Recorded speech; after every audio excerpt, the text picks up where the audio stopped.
Pendidikan adalah suatu upaya yang dilakukan dengan sengaja untuk memperlengkapi seseorang untuk keluar dari keadaan hidup yang sekarang menjadi lebih baik. Pendidikan pertama dan utama berasal dari keluarga. Keluarga Kristen menjadikan Yesus Kristus sebagai guru agung.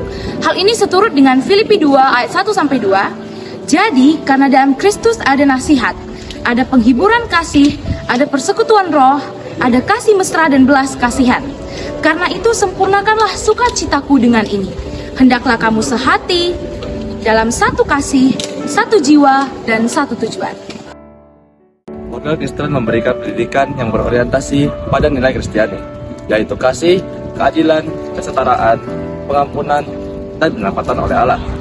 Orang tua memiliki peranan yang sangat penting untuk menciptakan lingkungan kasih bagi anak-anaknya. Namun sebagai anak tentu saja kita harus menghormati orang tua kita.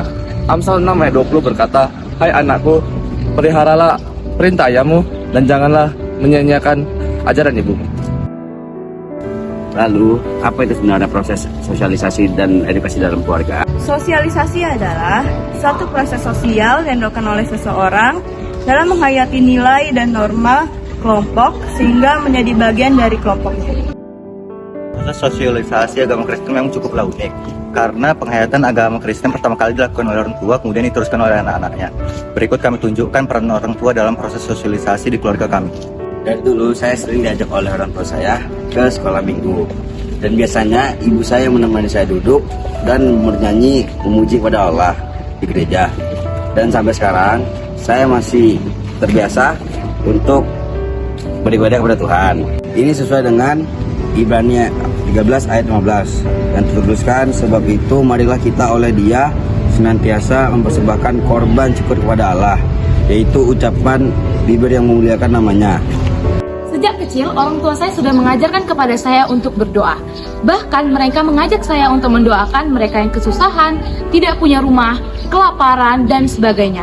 Oleh sebab itu, sampai sekarang saya tetap menerapkan ajaran-ajaran orang tua saya di setiap doa saya. Sesuai dengan Yeremia 29 ayat 12.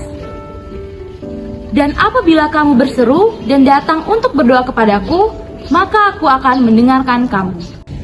Orang tua saya sering berbagi. Saya melihatnya dulu itu adalah hal yang biasa. Sekarang saya tersadar bahwa itu adalah hal yang sangat berarti. Sekarang saya semakin mengerti bahwa berbagi itu tidak perlu dari hal yang besar, tetapi kita mulai dari hal yang kecil. Lalu bagaimana dengan proses edukasi? Ulangan 6 ayat 4-9, bahwa keluarga merupakan agen pendidikan yang pertama dan utama. Proses edukasi juga merupakan penyampaian iman yang dilakukan secara sengaja, sistematis, dan terencana. Artinya peran orang tua sangatlah penting dalam proses edukasi dan sosialisasi ini. Penghayatan orang tua sangatlah penting agar dapat dicontoh dengan baik oleh anak-anak. Kita juga harus belajar dari firman Tuhan. Dari 2 Timotius 1 ayat 3-10, kasih yang telah ditanamkan oleh ibu dan nenek Timotius membuat dia dapat tumbuh menjadi pelayan khusus di gereja.